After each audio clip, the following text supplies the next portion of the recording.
who's back.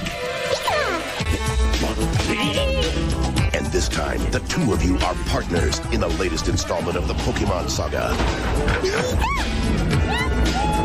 It's Pokemon Yellow, the special Pikachu edition for Game Boy, where it's you and Pikachu catching as many as you can together. Pokemon Yellow, gotta catch 'em. Now you can catch a Pikachu of your very own. It flashes its cheeks and wiggles its ears. The more you play, the happier it gets. I wish I had a Pikachu. Pokemon Interactive Pikachu. You can get it now, but only at Toys R Us. Pokemon Interactive Pikachu, sold separately. Hey y'all, can you give me a big thunder wave? That's kind of crazy from the new ZA game. Anyways, did I strike a nostalgic nerve with those TV ads? I sure hope so. By now, most of us 90 kids should be well aware of the incredible hype towards the Fat Pikachu making a return for the Pokemon's 30th anniversary that's upcoming this month in February. I mean, who doesn't love a good chunk of a guy? I mean, come on now. Just look at them. They're so cute. So in light of the 30th anniversary of Pokemon, I myself am taking on a little fun side project, and it just so happens I have a few of these 5-inch vintage Tomy Pikachu plushies here with me. One is in rather pristine shape, and obviously one is slightly faded from years in the sun and play.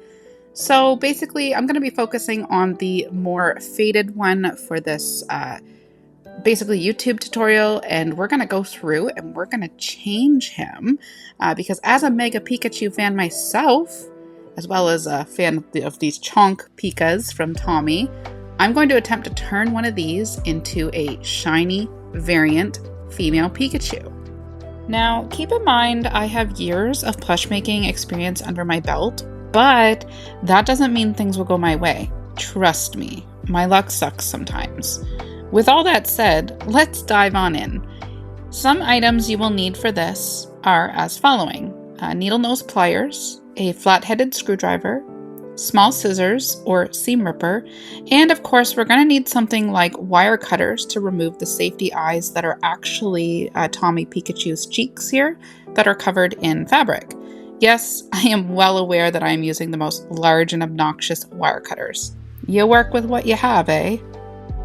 I also wanted to mention that it took me forever to try and even discover what the fabric was that was covering the Tomy Pikachu cheeks. It's durable and yet really thin. I finally found some on AliExpress and it's called Nylex, and it comes in so many colors.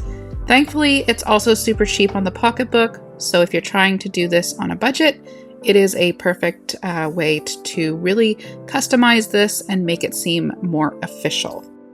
The first thing we need to do is start by removing any embroidery thread.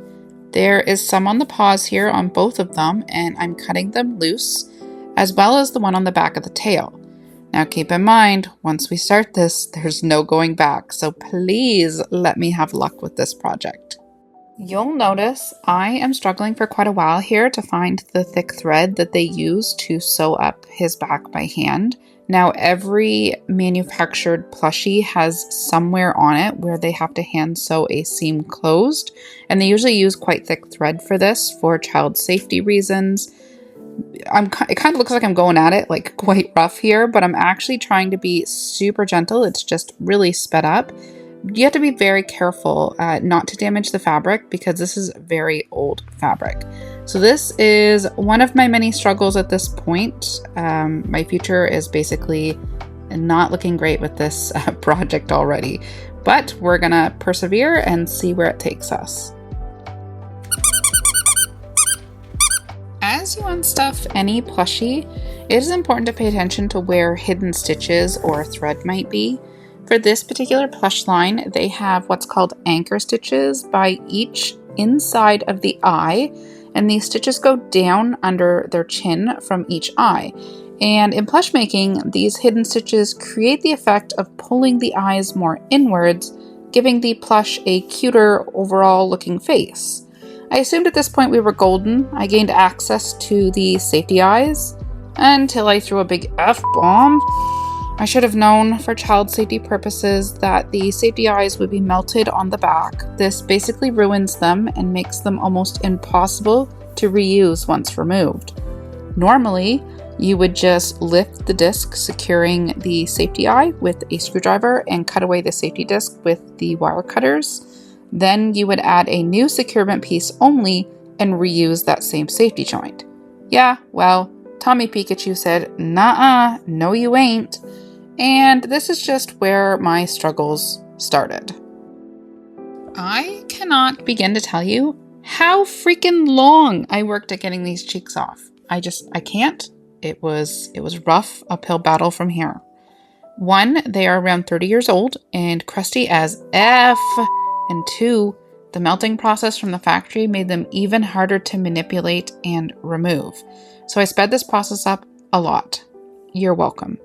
In the end, I went off screen and used an X-Acto blade to slice through the safety disc, while also being super careful not to slice my fingers or this vintage fabric. So there we are with that.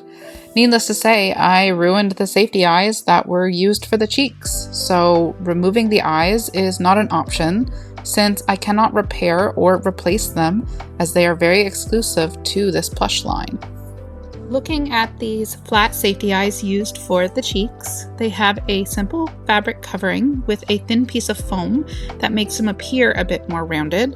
All you have to do is cut the thread holding the fabric that's cinched around the safety eyes to easily pull it away. I measured these as 15mm in size and ordered new ones. Just make sure that they're flat to mimic this exact same safety joint. That way we can mimic the original Tomy Pikachu cheeks. The color should not matter of the actual joints. At this point, you should have the tail removed from the back of your Pikachu, and you're going to work out getting all of that outside stitching off and away from the tail. It's a little difficult because it is made out of a plastic type of fishing line stitching to make it durable, but it is doable. So once you do that, you're going to use some hemostats or a chopstick, and you're going to push the tail so that it is basically wrong side out, and you're going to draw the heart-shaped tail on it, and that way you can take that over to your sewing machine and basically stitch exactly on that drawn line, and that's going to create our little tail. At this point, you should have restitched around the outside of the tail and resewn the tail back into the Pikachu, so you have what is shown here. I just used white thread, doesn't really matter to me since we're going to be dyeing it, but now you have this cute little Pikachu tail all finished and he is ready to be officially dyed. So the one thing to keep in mind is we want to protect the eyes. I'm going to not explain this too much because this actually was a failure. This was Miron. It is a liquid latex and we see it used often for Labubus and things, and it sticks really well to vinyl, but I just wanted to mention it did not stick well to a shiny plastic such as these eyes, because our fear would be obviously that you don't want to dye the eye whites of the Pikachu and you want to keep them nice and white. So what I actually ended up doing prior to it failing, once we dye it here shortly, I went for a second dye and I covered it in hot glue, and I actually made sure to bring the water heat up to about 190 degrees Fahrenheit. And by keeping it at 190, knowing that hot glue melts around 200, you can actually dip the plushie in and out of the dye. And I really wouldn't do it over a stovetop so you have more control of the heat going into the bowl of water. But this prevents the hot glue from melting while you're dyeing the plushie, and then once it's cooled off you can just pop the hot glue off the plastic eye and it keeps it from dyeing the eye white. So that worked out really well in this experiment for me. It is very, very important that we use synthetic dye for this project because this material that we are working on is a synthetic material, and I'm actually going to be mixing the apricot color with the daffodil color in hopes of getting a nice bright mango color. And I'm, again, doing this by dip dyeing the plush in an actual bowl of water. And I do change the water a couple times and re-add some dye to it to help it really keep at the temperature I want. Because as we are seeing here, the Miron, the liquid latex, it comes right off the eyes. So I do one dip test. I am not happy with the color here. It is only slightly different. It really dyed the back of the fabric, as you can see through some of my repositioning of the plushie to a nice mango color, but it was refusing to grab a hold of the actual fur fibers of whatever this fabric is for the Pikachu, and it was very frustrating. So I ended up doing a second dip dye of him the following day using the hot glue method over the eyes. And essentially, I did mainly the whole apricot color here because it just was not grabbing a hold of the yellow fabric and making it more of an orange color. So you can see it easily dyes pieces of Minky fabric. Minky really grabs a hold of the color very nicely, and that just wasn't the case for this Pikachu, which was a learning curve. So if you are trying to dye this plushie, just be sure that you might have to dye it again with a different outlook than prior. After brushing him out with a slicker brush, which is like a basic pet brush, and then re-dyeing him again and repeating the process, I finally let him dry completely out over the next couple days, and we can see that finally we have a darker orangish yellow. I really wanted a bit brighter of a mango color, but we didn't unfortunately achieve that, and I could have went in for a third dye session, but I thought we'll just keep him as is. It is a very difficult material to dye, so I just wanted to pass along that if you do commit to this project yourself, try it on a smaller one first, I think, before tackling a larger one-to-one Pikachu in this Tomy variant. The next thing we need to talk about is the cheeks. The cheeks are wrapped in the Nylox fabric, which is very easy to do. However, I want to compare the original one that's wrapped in the fabric on the right side of the Pikachu's face and then the one on the left. So I used 15mm safety eyes here. They are flat, but an important point to point out is that they're a lot thicker than the custom ones made for the Tomy Pikachu variant here. And that was a little troubling. I want to show you why. I did wrap one originally in the Nylox fabric, and here it is right here. And look how thick it is. It just kind of looks out of place when you put it into the hole, and it doesn't sit as nice and flush to the face as the original. And that was kind of troubling to me, and I did not like the look of it. So I actually came up with a solution that worked out quite well. I took 400 grit sandpaper, and I actually sanded them down. And you can see now I'm going to compare the old one and the newly sanded safety eye in thickness, and you can see how much better it is closer to the original. Now here it is, obviously the two differences between the non-sanded and the sanded, and they just look so much closer to the original. And then when you wrap them in the Nylox fabric, it actually provides the more rounded shape that we're looking for. So just keep that in mind if you're doing this project. If you're really looking to go authentic, I would highly recommend doing this.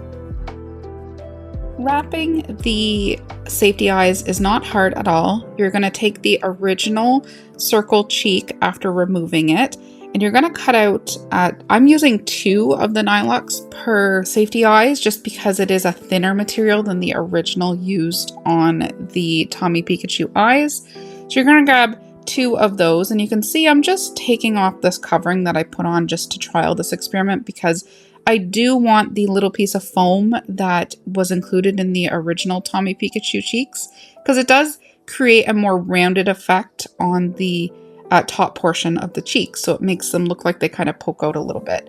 So you're going to take that, and then we're going to be using a gathering stitch. So you're going to grab some thicker sewing thread. You're going to want to use like upholstery or some type of stronger hand sewing thread, because you're really going to want something you can pull on that isn't going to break. I used waxed thread, for example, but you can use whatever stronger thread you have available. and you're just going to prepare a gathering stitch. And if you don't know how to do that, there are a ton of free tutorials out there, but you're basically going to gather around the outside edge of this circle piece of both of them. Remember, you're doing both of them together, just because we don't want to see the black safety bits pop through. If we were able to find a white safety eye to use for the cheeks, maybe I wouldn't have had to double up the fabric, but because it is black and we don't want to see the black, then I am opting to use 2 pieces of the nylox. So we'll get into that, and we're going to gather, and you're going to see how this works out here. So here it is, all finished and gathered. You're going to put it on your table, put the center of the foam in, and then you're going to lay the joint in and pull tightly. And what this is going to do is it's going to create a little case around the whole safety joint, and you're going to pull quite tightly. And I'm just going to kind of secure around the joint, going in a couple ways and just pulling tightly throughout. So it's going to make it nice and snug so that this fabric should, in the end, never come off of this safety joint. So it's perfect. It's an easy thing to do, and you're just replicating what the old Tomy plushies basically achieved with their little cute cheeks.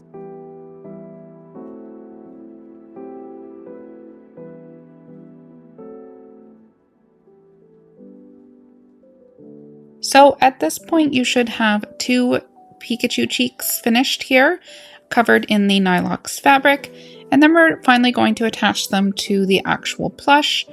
Just make sure that you grab 2 of the backings from your package so that we can snap them down onto it like so.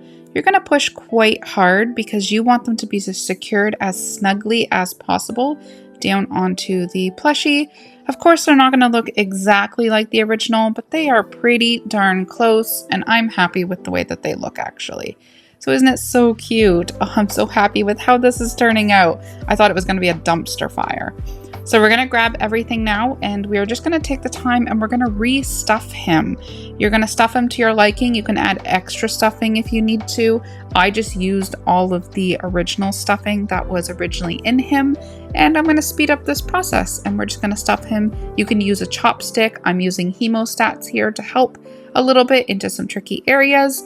But before we stuff him a little bit, I do want to touch base that I am going to start to ladder stitch up the back of him a little bit.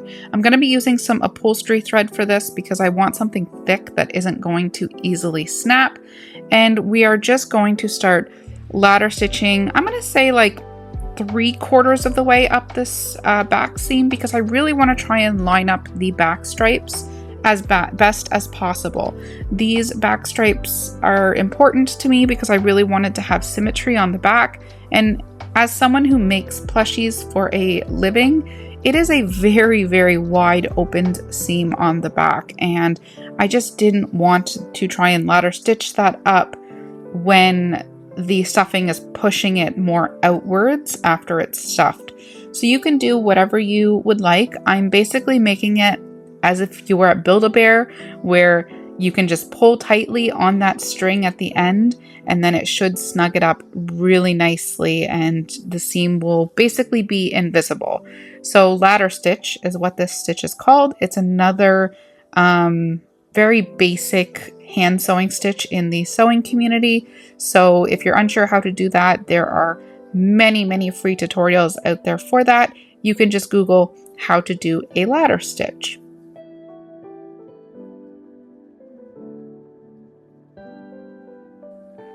Finally, we can do the finishing details of our little plushie. We're going to re-add the I'm going to call them X anchor stitches by the eyes where we first started.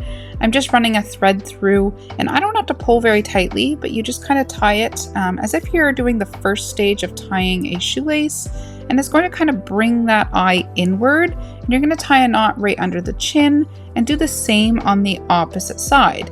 By doing this anchor stitch, you're able to pull those eyes a bit more inwards, and again, it's going to give that face the adorable little chibi look that it had to begin with. So we're going to do that, and then you're going to hide the thread tails inside the plush after you tie a couple knots right under the chin. Again, I'm using white thread because you're not going to be able to see it very well because of the thick fur, But overall, that's our goal for this little thread sculpting step. The very final step of finishing our plush is going to be re-adding some embroidery thread to his paws. You can see I've already done this one on the left-hand side, and we're going to repeat the same steps on the right-hand paw.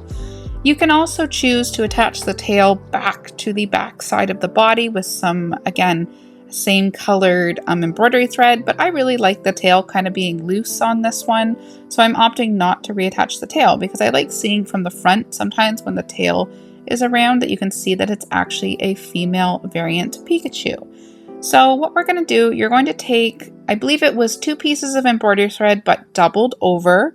So when you're doing this, you will actually have 4 pieces of embroidery thread going through. And you're going to catch that loop there, and we're just going to start to thread sculpt the paws. And you're going to pull quite tightly on this because you're going to make like his little, I'm going to call it his little fingers, I guess, by doing this. And you'll tie a knot at the end and then hide the thread tail inside the plush. And that's really it. That's the final steps, and then your Pikachu will be completed.